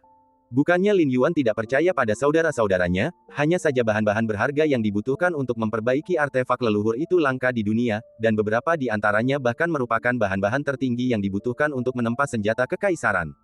Tanpa ekspektasi apapun, atas dasar kesopanan, Lin Yuan memegang cincin sumi di telapak tangannya dan menyelidiki dengan indera spiritualnya.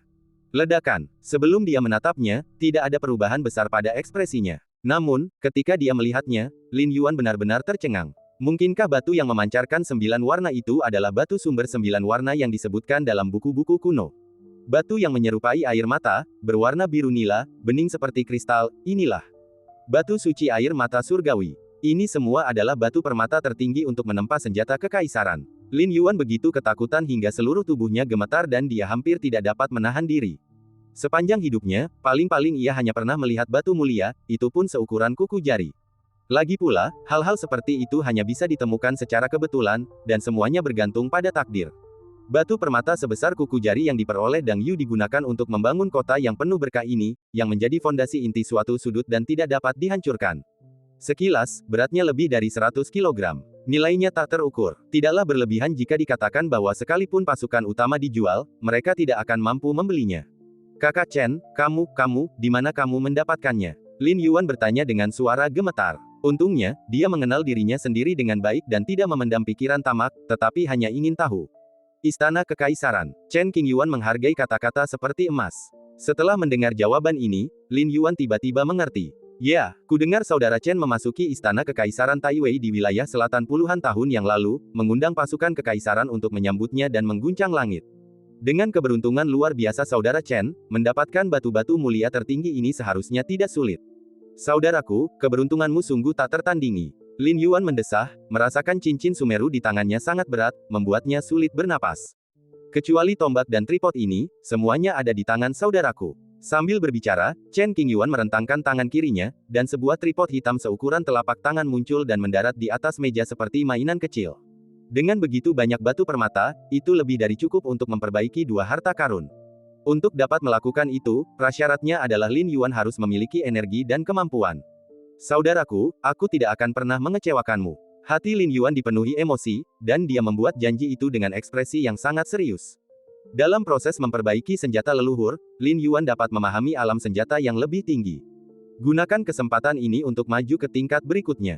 Dengan peluang yang cukup, belum lagi setara dengan para leluhur, setidaknya seseorang dapat mencapai 70% hingga 80% dari kemampuannya, yang cukup untuk menjadikannya orang paling menonjol di dunia, menempa senjata semi-kaisar, dan memiliki status melampaui dunia. Berapa lama perkiraan waktunya? Chen Qingyuan bertanya. Setidaknya 30 tahun. Lin Yuan memperkirakan dan berkata sambil mengertakkan gigi. Tolong. Chen Qingyuan mampu menunggu selama puluhan tahun. Jangan buang waktu, aku akan mundur sekarang. Setelah mengatakan itu, Lin Yuan dengan hati-hati menyimpan tombak perak dan tripod hitam, memasuki ruang rahasia, dan mengabdikan dirinya padanya. Dengan perintah Chen Qingyuan, tombak perak dan tripod hitam tidak akan bisa melawan. Pada waktu berikutnya, Chen Qingyuan tidak berdiam diri. Dia pergi ke ruang tamu dan duduk bersila untuk memperbaiki rantainya. Saat ini, di wilayah Tanah Lama Dizu, sekelompok orang tua melintasi kabut merah tebal dan muncul di tepi tanah tua. Ada lebih dari 100 lelaki tua, berdiri di tanah yang kokoh, menatap ke segala arah, menikmati pemandangan hamparan bintang yang tak terhitung jumlahnya, wajah mereka dipenuhi kegembiraan dan kegembiraan. Sekelompok leluhur klan kuno abadi resmi memasuki dunia. Dunia luar penuh dengan pengetahuan dan menarik. Sekelompok lelaki tua melihat sekeliling, mata mereka setajam pisau. Klan naga sejati kita tidak boleh hilang. Segera pergi ke klan naga lihai dan minta bertemu dengan Raja Naga. Pikiran pertama dari orang paling berkuasa di klan naga sejati adalah melihat Raja Naga dengan mata kepalanya sendiri dan melindunginya. Separuh lainnya dari Sanhe Jitu harus ditemukan. Orang-orang tua dari klan Kekaisaran Guian bergegas menuju ke kedalaman dunia kuno negara Kekaisaran, di mana terdapat istana kuno yang diukir dengan pola Tao kuno, yang tidak diizinkan untuk didekati. Konflik besar di dunia menjadi sangat hidup dengan masuknya sekelompok orang tua seperti Jiang Qi. Negara Kekaisaran, Lihai. Wilayah klan naga dijaga ketat. Pada hari kedua, suasananya membosankan dan sangat serius. Itu karena sekelompok lelaki tua dari klan naga datang, masing-masing tampak lebih tua dari yang lain, dan masing-masing memiliki aura yang lebih menakutkan daripada yang lain. Bertemu dengan leluhur, semua anggota klan naga sejati membungkuk memberi salam, tidak berani bernapas. Bahkan seseorang yang berpangkat tinggi seperti ketua klan muda, Yuan Yuxiao, harus berdiri dengan hormat, tidak berani bersikap tidak sopan. Gadis naga dan para tetua inti lainnya juga berperilaku baik dan penuh hormat. Totalnya ada 4 orang, semuanya berada di alam jembatan ilahi. Yang terkuat adalah seorang leluhur tua yang berada 5 langkah di depan jembatan ilahi. Ia mengenakan jubah polos, rambut tipis, dan mata sedalam jurang. Orang-orang di klan memanggilnya leluhur ketujuh. Leluhur klan naga lihai, pangeran tertua, dan yang lainnya semuanya hadir dan sangat gugup. Situasinya telah menjadi serius dan tidak boleh ada kesalahan. Sekali kau menimbulkan ketidakpuasan di kalangan anggota tingkat tinggi klan naga sejati kuno, konsekuensinya akan sangat serius. Di mana Raja Naga, menghadapi salam dan penghormatan dari halayak, Patriar ketujuh tidak menghiraukannya, karena yang ada di hatinya hanya Raja Naga. Junior memimpin jalan. Pangeran tertua, Mo Linglong, selalu bersikap rendah hati. Meskipun ada rasa hormat di wajahnya, ia tidak kehilangan ketenangannya. Ia maju setengah langkah dan menawarkan diri. Membiarkan seorang junior memimpin jalan, apakah klan naga lihai begitu bodoh soal etika? Seorang leluhur klan naga sejati kuno mulai membuat masalah, wajahnya sedikit tidak senang. Jelaslah bahwa garis keturunan naga yang unggul, ditambah dengan kekuatan yang luar biasa, membuat orang-orang tua ini menjadi sombong dan memandang rendah orang-orang di daerah Lihai dengan garis keturunan naga yang tipis. Meskipun Patriark Lihai adalah seorang kultivator jembatan ilahi, ki dan darahnya terkuras habis dan ia tidak sebanding dengan orang-orang ini. Dengan kekuatan yang tidak memadai dan tekanan garis keturunannya, ia merasakan tekanan yang luar biasa. Ini adalah pangeran tertua dari klan Naga Lihai, dan perwakilan yang ditunjuk langsung oleh Raja Naga. Pemimpin klan muda Yuan Yuxiao, yang sebelumnya berutang budi pada Mo Linglong, segera angkat bicara untuk meredakan situasi yang tegang. Oh, jadi gadis kecil ini mewakili kehendak Raja Naga. Ekspresi para leluhur sedikit berubah, dan mereka menatap Mo Linglong tanpa keraguan sedikit pun, seolah-olah mereka bisa melihat menembus jiwanya tanpa meninggalkan jejak. Jika aku ingat dengan benar, gadis naga pernah dipermalukan oleh seseorang, dan orang itu adalah kamu. Para pemimpin klan naga sejati kuno telah mendengar tentang kejadian itu bertahun-tahun yang lalu dan selalu mengingatnya. Beberapa tetua menatap Mo Linglong, memancarkan tekanan halus yang menggetarkan tubuhnya dan hampir jatuh berlutut. Meskipun diawasi ketat dan ditekan secara bermusuhan oleh beberapa jembatan ilahi, Mo Linglong tetap berdiri, tangannya terkepal erat, kukunya menusuk kulit dan mengeluarkan darah. Giginya menggigit bibir tipisnya, dan bau amis ki dan darah yang terbalik menguar dari perutnya dan melewati lubang hidungnya. Bagi dunia luar, aku mewakili kehendak Raja Naga. Bahkan sebagai pion, aku tak berani sedikit pun melukai otoritas Raja Naga. Sekalipun menanggung tekanan akan menyebabkan kerugian yang tak terkira pada dirimu, kamu tidak boleh menyerah. Ya, ketika Mo Linglong mengucapkan kata ini, suaranya bergetar dan seluruh tubuhnya bergetar. Barangkali, dia akan tertekan oleh tekanan jembatan ilahi di saat berikutnya, lalu jatuh ke tanah di hadapan semua orang, kehilangan muka. Dia bahkan tidak takut mati, jadi mengapa dia peduli dengan wajahnya sendiri? Jadi dia bertahan demi menjaga martabat Raja Naga. Gadis naga adalah putri ketua klan, dan telah disayangi sejak kecil. Beraninya kau, seorang bangsawan, mempermalukan gadis naga di depan umum. Seorang leluhur tua berpakaian hitam tampak tidak senang dan memarahinya, menghina gadis naga sama saja dengan menginjak-injak martabat klan naga, dan kau pantas dibunuh. Pada saat ini, dengan para leluhur yang mengawasinya, gadis naga yang berdiri di samping menampakkan senyum jenaka, raut wajah penuh kepuasan. Ia selalu mengingat penghinaan yang dideritanya hari itu, dan hari ini, seseorang akhirnya bisa membantunya membalaskan dendamnya. Di hati para leluhur, Mo Linglong tidak dianggap serius. Meskipun Mo Linglong seolah-olah adalah juru bicara Raja Naga, di mata para leluhur, ia hanyalah bidak catur keberuntungan. Karena mereka sudah di sini, mereka harus berusaha sekuat tenaga untuk melindungi Raja Naga. Bidak catur ini tak tergantikan. Saya yakin Raja Naga tahu dengan jelas mana yang lebih penting, bidak catur atau seluruh klan naga bumi tua. Semua orang, menindas yang lemah bukanlah perilaku yang baik. Tepat ketika Mo Linglong tidak tahan lagi, leluhur klan naga Lihai berdiri, menjentikkan lengan bajunya, dan berbicara dengan suara serak. Leluhur Lihai tidak bisa membiarkan Mo Linglong menanggung tekanan ini sendirian, jadi ia harus berusaha sekuat tenaga untuk melindunginya. Hidupnya hanya satu, dan yang terburuk, ia akan hilang di lautan ini. Namun, jika benar-benar terjadi, leluhur Lihai pasti akan menyeret satu atau dua orang tua ke neraka bersama-sama, dan dia pasti tidak akan sendirian. Kultivasimu cukup bagus. Ketika dia bergabung dengan garis utama klan naga suatu hari nanti, statusnya tidak akan kalah dengan kita. Melihat seorang master telah turun tangan, para leluhur klan naga sejati kuno menyerah untuk sementara waktu. Kata-kata seseorang mengandung ancaman dan tekanan, serta ajakan. Apakah klan naga Lihai dapat bergabung dengan klan naga bumi tua sepenuhnya bergantung pada takdir? Aku sudah lama kehilangan minat pada kekuasaan dan status. Sekarang aku masih hidup, waktuku hampir habis. Aku hanya ingin memastikan klan naga Lihai meninggal dengan damai dan melindungi gadis ini.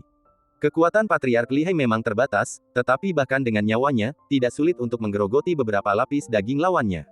Ia mengucapkan kata-kata ini dengan lantang hanya dengan satu tujuan, untuk mendukung Mo Linglong dan meredakan tekanannya.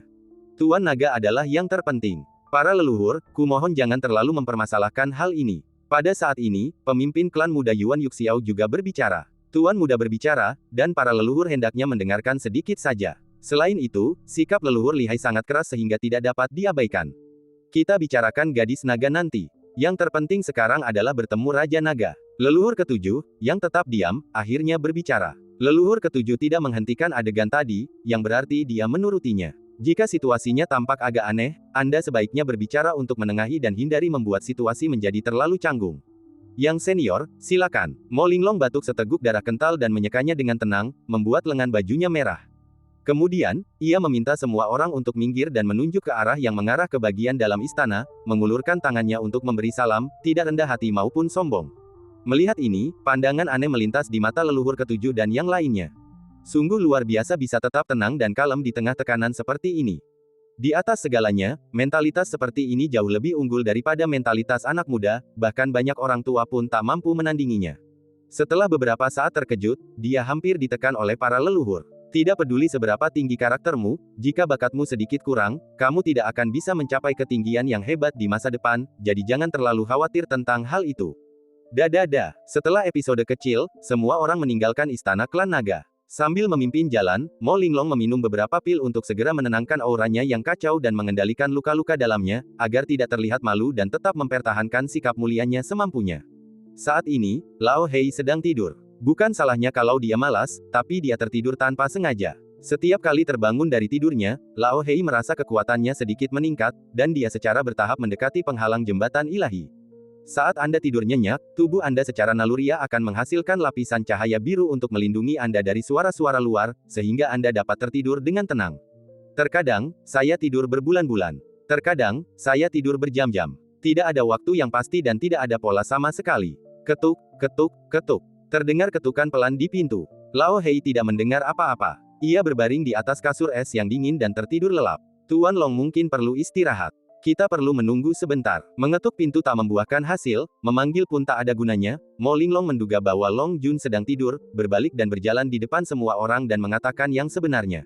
Ya, mereka hanya menunggu Raja Naga. Meskipun para leluhur sangat arogan, mereka tidak marah. Bagaimanapun, dia adalah Raja Klan Naga. Sebagai rakyat, sebaiknya kau tunggu dan jangan ganggu dia. Selama waktu ini, Mo Linglong menyerahkan segala urusan yang ada di tangannya kepada orang-orang kepercayaannya untuk ditangani, sementara dia sendiri duduk di dalam ruangan. Tidak ada penyembuhan, tidak melakukan apapun. Setelah sekitar 10 hari, Lao Hei terbangun. Begitu aku terbangun, aku merasa bahwa aku telah selangkah lebih dekat ke jembatan ilahi. Metode meningkatkan kekuatan hanya dengan tidur ini sungguh patut ditiru. Pikiran pertama yang muncul di benakku saat terbangun adalah bertemu Mo Linglong. Kemudian, ia menyadari ada beberapa aura yang sangat menakutkan di sekelilingnya. Lao Hei mengerutkan kening dan merasa gelisah. Klik, saya mendorong pintu hingga terbuka dan melihat sekelompok orang berdiri di luar. 4 lelaki tua memimpin rombongan itu. Lao Hei tidak bisa melihat tingkat kultivasi mereka sekilas. Hatinya menegang, dan ia menyimpulkan bahwa tingkat kultivasi mereka jauh lebih tinggi daripada dirinya. Yang pasti aura yang terpancar dari mereka tidak diragukan lagi adalah aura klan naga. Kami di sini untuk bertemu dengan Raja Naga. Saat leluhur ketujuh dan yang lainnya melihat pintu terbuka, hati mereka bergetar. Akhirnya, mereka melihat Raja Naga legendaris dengan mata kepala sendiri, dan kegembiraan terpancar di wajah mereka. Dia sedikit terkejut, maju beberapa langkah dan membungkuk. Lao Hei mengangguk pelan, tampak acuh tak acuh. Para tetua tidak menganggap ada yang salah dengan hal itu. Itu adalah kesopanan seorang raja, dan mengangguk sebagai jawaban sudah merupakan berkah. Di mana Tuhan? Lao Hei menatap seorang kenalannya dan bertanya. Melapor kepada Tuan Long, Tuan Chang sedang menyendiri. Saya baru saja menerima kabar bahwa Tuan telah keluar dan sedang dalam perjalanan. Pria itu membungkuk dan segera menjawab. Tuan Long, aku, leluhur ketujuh dan yang lainnya mulai berbicara tentang identitas mereka dan mengucapkan banyak kata-kata sopan. Tuhan memberkati ras naga dan biarkan Raja Naga lahir. Kemudian, mereka mulai membicarakan tentang datangnya klan naga, dan itu merupakan pemandangan yang indah. Lao Hei sama sekali tidak mendengarkannya. Ia merasa sangat terganggu dengan dengungan nyamuk di sekitar telinganya. Jika Lao Hei tidak bingung dengan situasi ini, dia pasti sudah berbalik dan kembali ke rumah sejak lama. Beberapa saat kemudian, Mo Linglong tiba. Pada hari itu, dia mengenakan gaun putih, tanpa noda.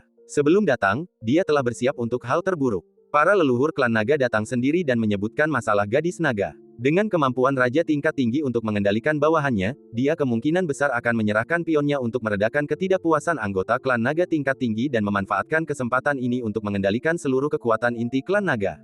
Setidaknya, jika Mo Linglong menempatkan dirinya pada posisi orang lain dan tidak mencampuri emosi pribadi, ini seharusnya menjadi akhir.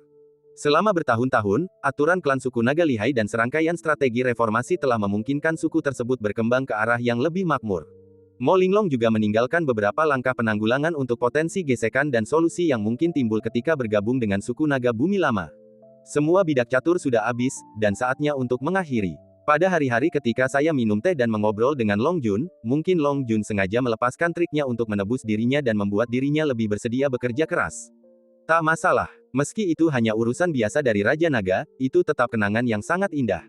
Penuh tekad untuk mati, dia datang tidak terburu-buru maupun lambat. Roh panjangnya berkibar dan riasan wajahnya cantik, memperlihatkan bahwa ia berpakaian dengan cermat. Sekalipun itu berarti kematian, kita harus tetap bermartabat dan tidak kehilangan muka. Tuan Naga, Mo Linglong menatap Lao Hei yang berpakaian hitam, lalu membungkuk dengan ekspresi dingin. Kamu, terluka. Lao Hei langsung menyadari kondisi fisik Mo Linglong. Napasnya tidak teratur, menunjukkan ia baru saja mengalami cedera. Saat berbicara, jantungnya berdebar kencang, dan kekhawatiran terpancar di matanya. Ini hanya luka ringan. Mo Linglong tersenyum tipis, sama sekali tidak menunjukkan kekhawatiran. Ini jelas bukan karena perbaikan rantai. Siapa yang melakukannya? Lao Hei berkata dengan suara berat. Apakah dia peduli padaku? Apakah ini hanya ilusiku, ataukah dia sengaja melakukannya, memasukkan lidahnya yang lembut ke dalam hatiku? Untuk pertama kalinya setelah bertahun-tahun, Mo Linglong melihat kemarahan dan kekhawatiran di wajah Lao Hei, dan sesaat ia tertegun. Sebagai wanita yang sensitif, ia tidak tahu apakah Lao Hei benar-benar mengungkapkan perasaannya atau hanya berpura-pura. Tidak bisa melihat tembus. Mo Linglong tidak tahu bagaimana menjawabnya, jadi dia berdiri di sana dengan diam. Tuan Naga, kami semua tahu bahwa Anda memiliki kekuatan yang luar biasa dan menguasai strategi yang hebat. Yakinlah, seluruh klan naga akan melakukan yang terbaik untuk membantu Anda dan membantu Anda mencapai puncak surga. Tidak perlu ada pion untuk mengimbangi kami. Ketika seorang leluhur tua berbicara tentang adegan ini, seolah-olah ia telah melihat adegan Lao Hei memimpin klan naga dan menekan 9 surga. Apa aku memintamu bicara? Lao Hei tiba-tiba menatap leluhur tua yang sedang berbicara, sedingin es, dengan aura naga sejati yang terpancar, diam. Ekspresi leluhur tua itu membeku, dan tanpa sadar ia mengepalkan tinjunya. Ia adalah leluhur tertinggi klan naga, dan belum pernah mengalami penghinaan seperti itu sebelumnya. Nafas naga sejati menyerbu ke arah mereka, menyebabkan semua orang menundukkan kepala, dan mereka yang kultivasinya lebih lemah jatuh berlutut. Kamu, jelaskan semuanya dengan jelas, tanpa ada yang terlewat. Lao Hei menunjuk ke arah sesepuh inti klan naga lihai dan memberi perintah. Ya, sang penatua, di bawah tekanan yang cukup besar, mematuhi perintah itu dan menceritakan keseluruhan kisahnya. Ketika dia mendengar Mo Linglong diganggu, terluka, dan muntah darah, aura manik pada Lao Hei menjadi semakin kuat, dengan tangan di belakang punggungnya dan tatapan dingin di matanya. Setelah kejadian ini, sang tetua tak tega melihat Mo Linglong, yang telah mengabdikan dirinya untuk klan naga, mengalami akhir yang tragis. Ia dengan berani mengungkapkan pendapatnya, Tuan Naga, kau menggunakan Putri Sulung sebagai pion untuk mengendalikan klan naga dan menyeimbangkan berbagai klan. Mungkin beberapa hal yang dilakukan Putri Sulung tidak sesuai dengan keinginanmu, tetapi mengingat kerja keras yang telah ia lakukan selama bertahun-tahun, kau tak bisa mempertaruhkan nyawanya hanya untuk meredakan amarah berbagai klan. Setelah berkata demikian, sang sesepuh bersiap menghadapi kematian, memejamkan mata, dan menghadapinya dengan jujur. Setelah beberapa hal menjadi jelas, Mo Linglong merasa lega, dengan senyum yang sangat indah di wajahnya. Seseorang menjelaskan, dan Lao Hei akhirnya mengerti semuanya. Bidak catur apa yang memeriksa dan menyeimbangkan. Saya tidak punya ide itu sama sekali. Satu-satunya pikiran yang ada di benakku adalah mencegah putri tertua diganggu. Akan tetapi, justru karena alasannya sendiri, sang putri sulung berulang kali ditindas. Lao Hei merasa sangat tidak nyaman, seolah-olah ada sesuatu yang harus ia tahan, tanpa tempat untuk melampiaskan. Ia menoleh ke arah Mo Linglong, lalu segera mengalihkan pandangannya, tak berani menatapnya, merasa sangat bersalah. Kalian, pantas mati. Semua orang memperlakukan putri tertua sebagai pion, termasuk putri tertua sendiri. Lao Hei adalah orang yang berpikiran sederhana dan tidak akan pernah memikirkan banyak hal. Itu salahnya. Bukan saja ia tidak membiarkan sang putri hidup nyaman dan damai, tetapi ia juga telah menyebabkan begitu banyak penderitaan baginya. Dan orang-orang dari klan naga tanah tua ini bahkan lebih membencinya. Begitu dia selesai berbicara, Lao Hei segera melindungi Mo Linglong, dan kemudian mengeluarkan seluruh kekuatan naganya, menekan sekelompok orang dari klan naga sejati kuno, siap untuk menyerang.